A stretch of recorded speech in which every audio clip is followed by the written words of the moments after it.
The council chamber was a place where many voices of the galaxy gathered. It was built in a circle of white stone and shining crystal, with seats that reached high into the air for the tallest species and low steps carved for the smallest.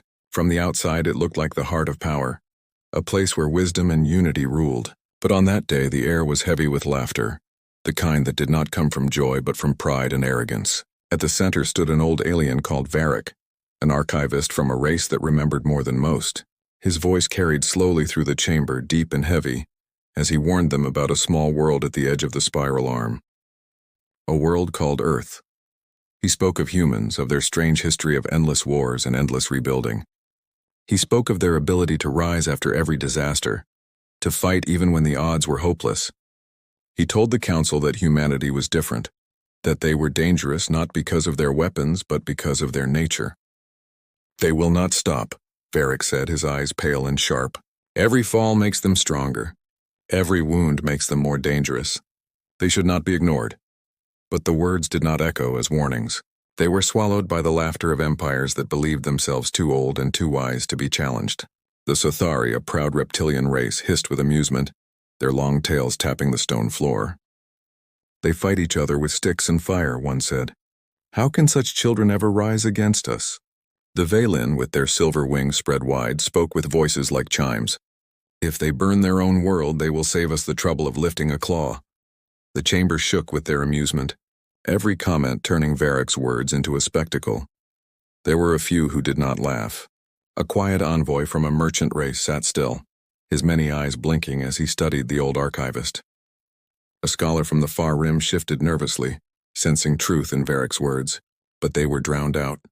Pride was a powerful shield, and the council had lived so long with their power that they could not imagine a future where it would be challenged by a fragile species that still looked at the stars with wonder. Varric's warning grew sharper. He told them that humans had no limits in their hunger to explore, that they were already reaching beyond their world, building machines to touch the void. "What you see as weakness," he said, "is the mask of survival. What you think is chaos is adaptation. Where others fall, they learn. Where others surrender, they resist. If you meet them as prey, you will find hunters." His words cut through the laughter, but only for a moment. Then came another wave of mocking replies, another storm of arrogant noise. The council voted quickly, without thought. The archivist's warning was set aside, marked as an exaggeration of an aging mind. The record would show that Earth was a primitive world, a curiosity at best, not a threat. No fleets would be sent, no studies would be made. They would let humans grow in their small corner of space, harmless, unimportant. Yet outside the chamber, far from the laughter and the crystal seats, Earth was not still. On its surface, humans worked day and night, driven by the fire of their own restless spirits. They built, they destroyed, they rebuilt again. They looked to the skies not with fear, but with determination.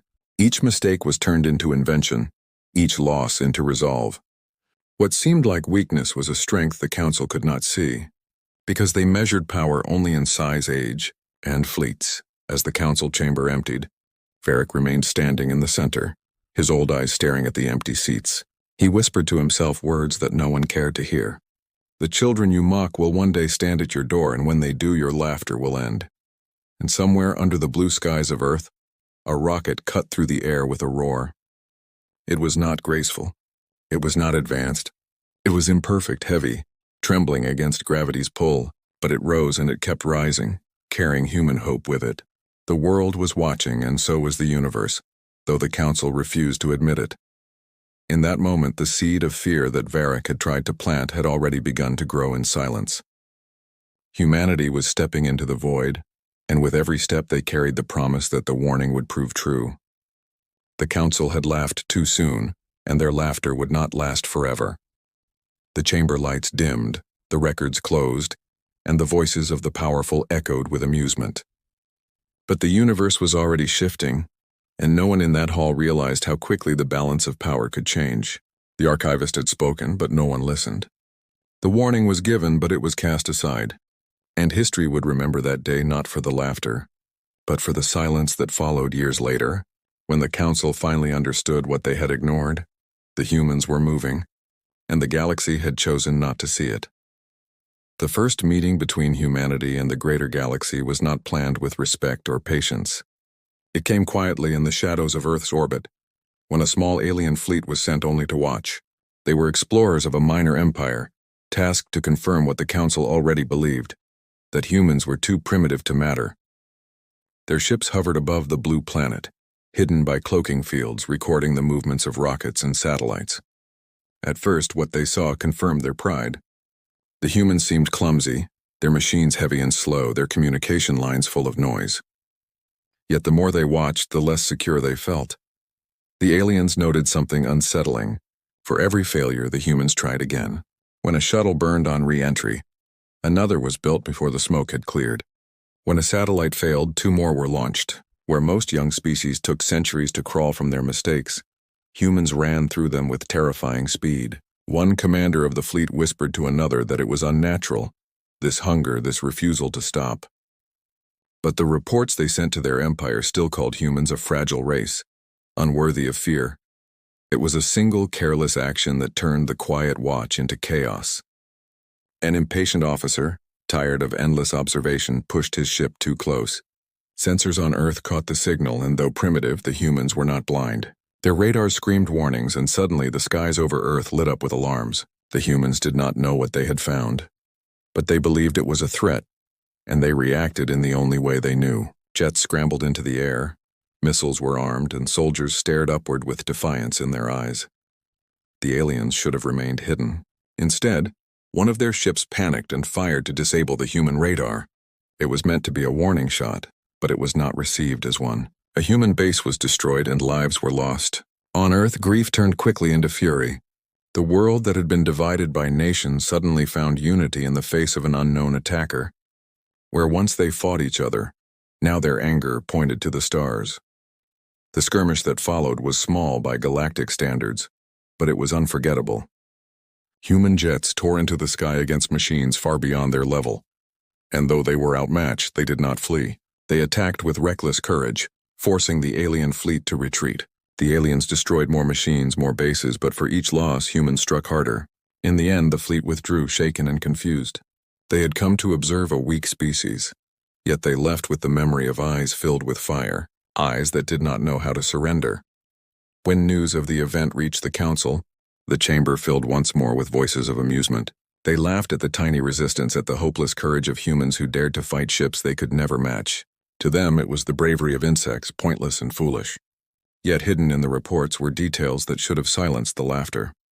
In only weeks, humans had studied the wreckage of the alien weapons that had fallen to Earth. They did not fear them. They tore them apart and learned from them. In laboratories, human scientists whispered of energy they had never seen before. Engineers traced lines of alien metal with trembling hands, not with despair, but with wonder.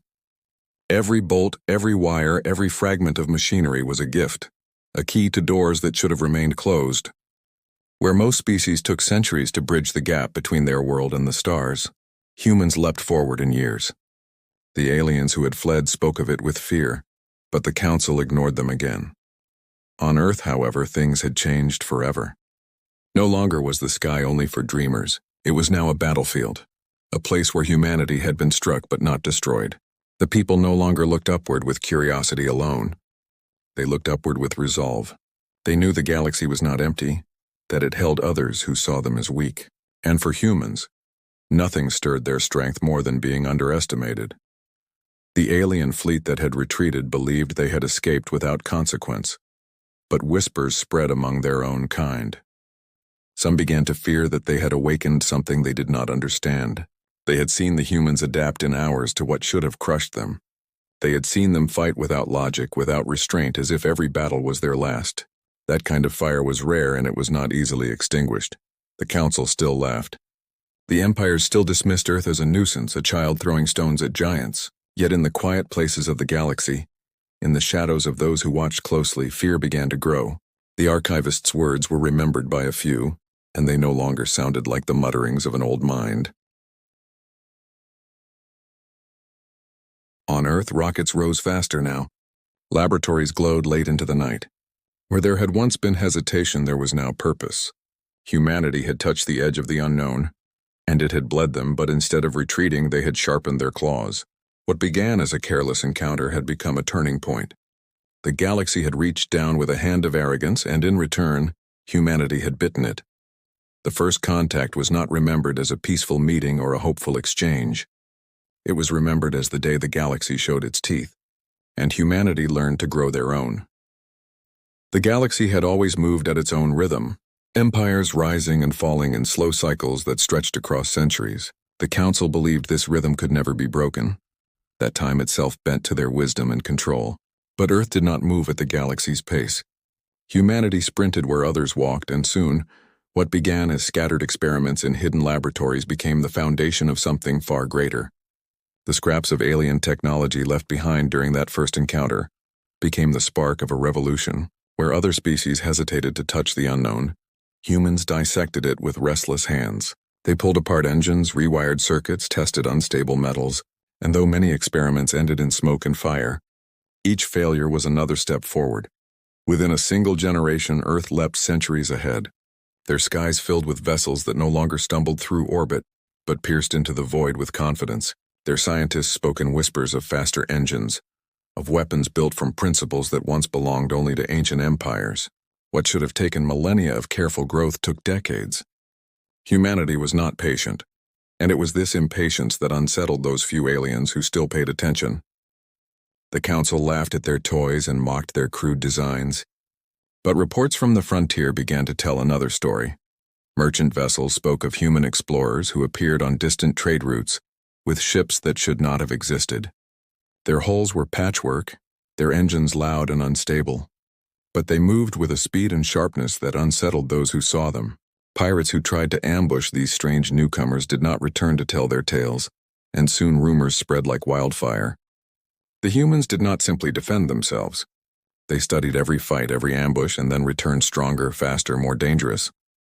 The first true test came at the edges of an empire known for its cruelty, the Dravari Dominion. Their fleets had crushed countless younger civilizations, enslaving or erasing them without effort. When they found human vessels mapping one of their border systems, they believed it would be another easy victory. They sent a patrol fleet to sweep the humans aside, and at first the battle looked as expected. The human ships were battered and outgunned, their hulls torn by superior fire. Yet as the Dravari closed in for the kill, the humans turned their weakness into a trap. They sacrificed one crippled ship to lure the fleet closer, then detonated its engines in a blast that crippled half the Dravari vessels. In the confusion, the surviving human ships struck with precision, disabling targets one by one until the Dominion was forced into retreat. The galaxy had seen many species fight bravely before, but what shocked them was not bravery. It was learning. No species had ever advanced their tactics so quickly, turning one loss into a weapon in the next battle. The Council dismissed it as luck, yet those who had fought the humans knew it was something far more dangerous. They were not a race that endured defeat. They were a race that transformed it into strength. On Earth, the victories fed a new hunger. Colonies began to spread to nearby worlds, and with each one, humanity grew bolder. Their leaders no longer spoke of defending their skies, but of claiming the stars. They were not satisfied with survival. They wanted dominion over their future. In great shipyards, vessels larger than any before were assembled with speed that left alien observers in disbelief. Where most species needed centuries to master interstellar building, humans bent their will to it in years. Whispers in the council chamber grew restless. Some envoys demanded closer watch of Earth, warning that the primitive world was no longer so primitive, but the majority still clung to their arrogance. They argued that humans were reckless, that their unstable designs would collapse, that their short lives made them unfit to match the patience of ancient powers. Yet even as they mocked, reports kept coming of human fleets moving deeper into the galaxy, meeting alien powers with a mix of fierce defiance and unsettling curiosity. The most unnerving stories came not from battles, but from those who traded with them. Merchants spoke of human captains who laughed in the face of threats, who studied every alien device with greedy fascination, who formed alliances not through fear, but through strange, unshakable charm. They were not conquerors, not yet, but wherever they went, they left an impression. Some species admired their courage, others feared their unpredictability. All remembered their eyes, the same burning eyes the first alien observers had noticed, filled with that unrelenting fire that refused to dim. One night, in the quiet of his study, the archivist Varric read these reports and felt the weight of truth settle over him. The laughter in the council chamber had been a shield, but shields could break. He whispered again the warning he had once spoken to deaf ears. They do not know how to stop. They do not know how to surrender. When you believe you have crushed them, that is when they are most dangerous, and so humanity continued to rise. They were still small compared to the vast empires of the galaxy, their fleets fewer, their technology newer, but they carried something older than any empire, a will to fight against every barrier, a hunger to turn the impossible into the inevitable. Where the galaxy saw fragility, humanity revealed a strength no one had expected. In the shadow of the council's laughter, the seeds of fear grew stronger. For the galaxy had always believed it had time, but time was a luxury humanity refused to grant them. Hydravari Dominion had ruled its corner of the galaxy for thousands of years with an iron fist, certain that no young race could ever threaten their power. Their fleet stretched across dozens of star systems. Their colonies were built on the bones of conquered peoples, and their arrogance was carved into the stars. To them, the skirmishes with humans were nothing more than accidents, temporary disruptions that would be erased with a single strike. The council nodded in agreement, certain that the matter would end quickly. But when the Dominion launched its great assault against a small human colony on the edge of known space, something happened that no one expected. The humans did not flee. They did not beg for mercy. They stood their ground. The colony was young, its defenses crude compared to the great walls of ancient empires. The Dravari fleet descended like predators, their ships blotting out the stars, their weapons humming with the promise of fire. They believed it would take hours, perhaps a day, to crush the human outpost. Instead, the battle raged for weeks. The humans fought with everything they had, turning mining lasers into weapons, converting supply ships into battering rams, and sending coded cries for help into the void. Every loss pushed them harder. Every wound fueled their determination. The first relief ships arrived not with overwhelming strength but with raw courage. Human captains threw their vessels into hopeless fights to buy time, bleeding the Dominion fleet piece by piece. When a warship fell, its surviving crew did not surrender. They sabotaged the enemy from within, taking as many as they could with them. The Dravari began to realize that this was not a war of numbers or ships. It was a war of will, and the humans would never let theirs be broken. As the days turned into nights and the colony still stood, the galaxy began to whisper. Reports reached the council chamber that the Dominion had failed to crush a people who had no business surviving. At first, the council dismissed the tales as exaggerations, stories twisted by rumor, but as the reports grew and the list of Dominion losses expanded, even the most arrogant leaders began to fall silent. Something was happening that had not happened in centuries. A great empire was being forced backward by those they considered insects. The turning point came when the humans unveiled something new. They had studied the fragments of alien engines, had risked their lives to test unstable drives, and now they unleashed ships that moved in ways no one thought possible. They were rough, unstable, sometimes even deadly to their own crews, but in human hands they became weapons of terror. They darted through the Dominion fleets like wolves among cattle, cutting supply lines, isolating ships, and vanishing before counterattacks could land. What had once been a simple invasion had turned into a nightmare the Dominion could not contain. The council called emergency meetings. Panic spread through voices that had once mocked the archivist's warning. Some shouted for alliances against humanity, others demanded appeasement, but none could agree. The chamber that had once been filled with laughter now trembled with fear.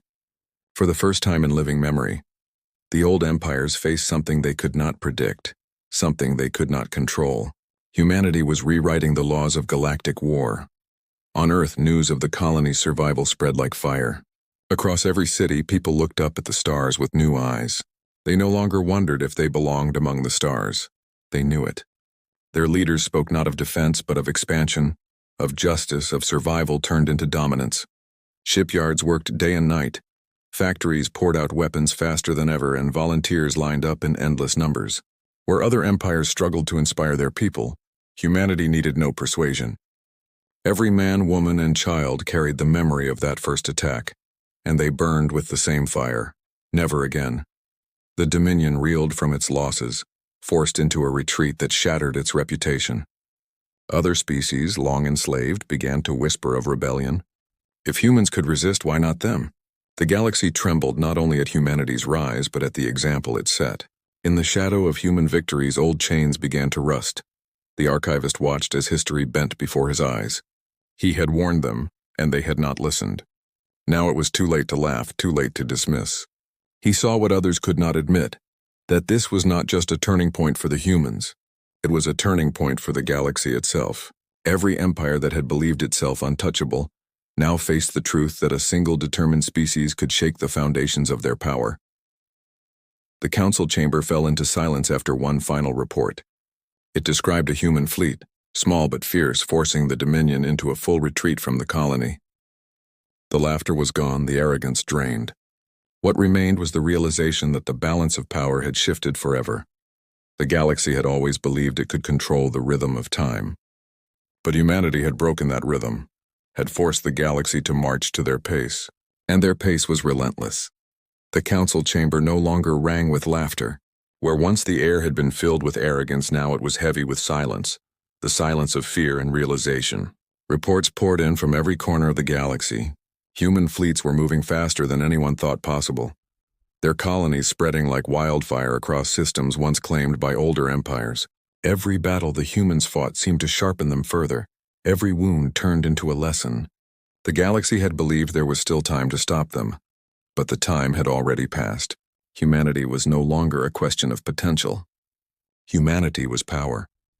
The Dravari Dominion, once feared as unbreakable, had fallen into chaos. Entire sectors rebelled against them, inspired by human defiance. Worlds that had been silent for centuries rose up, throwing off their chains, whispering the same name in defiance: Earth. For those enslaved by empires, humans became more than soldiers.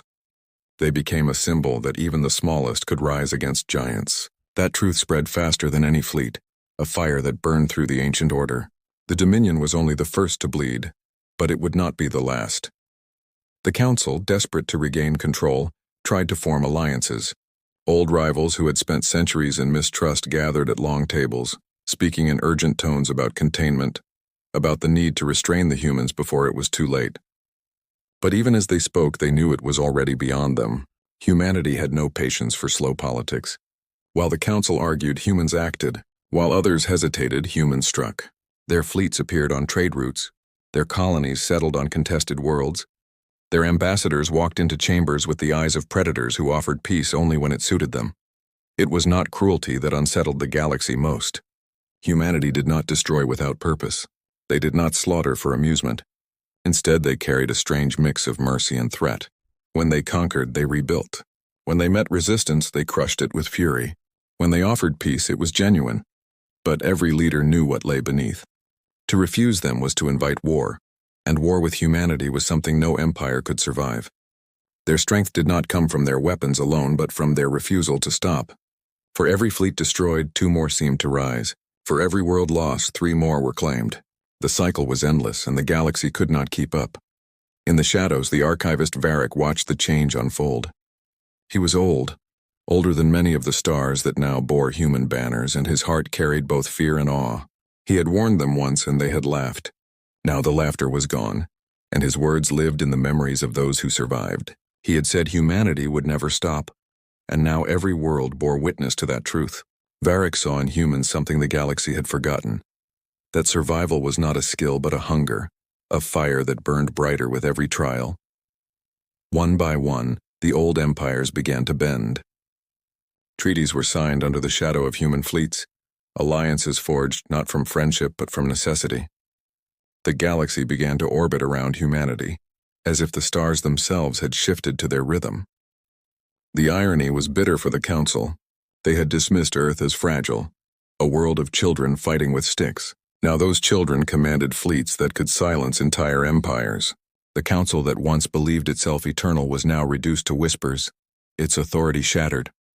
On Earth the people celebrated, but their celebration was not one of arrogance. It was the satisfaction of survival, the knowledge that they had clawed their place in the galaxy with blood and will. They did not see themselves as conquerors, but as survivors who refused to bow.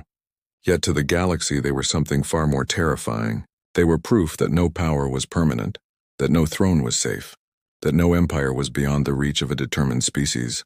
Humanity had become the storm that swept away the old order. The archivist's final words to the council were not spoken with anger, but with calm certainty. He stood in the center of the chamber where once his warnings had been mocked and his voice was steady. You believed laughter would protect you. You believed arrogance was strength. Now you see the truth. Humanity was not your enemy because they were cruel. Humanity was your enemy because they refused to die. The chamber was silent, every leader staring down at their hands, knowing the words were true. The warning had been ignored, the time for action wasted. Now the galaxy no longer asked whether humans could be stopped. The galaxy asked only how long it could endure under their shadow. But by then the answer was already clear. It was too late. Above Earth, fleets of steel and fire stretched across the stars, carrying the flag of a world that had once been dismissed. From the Council's crystal halls to the ruins of fallen empires, one truth echoed in every corner of the galaxy. The humans had risen, the humans had endured, and the humans would never be ignored again.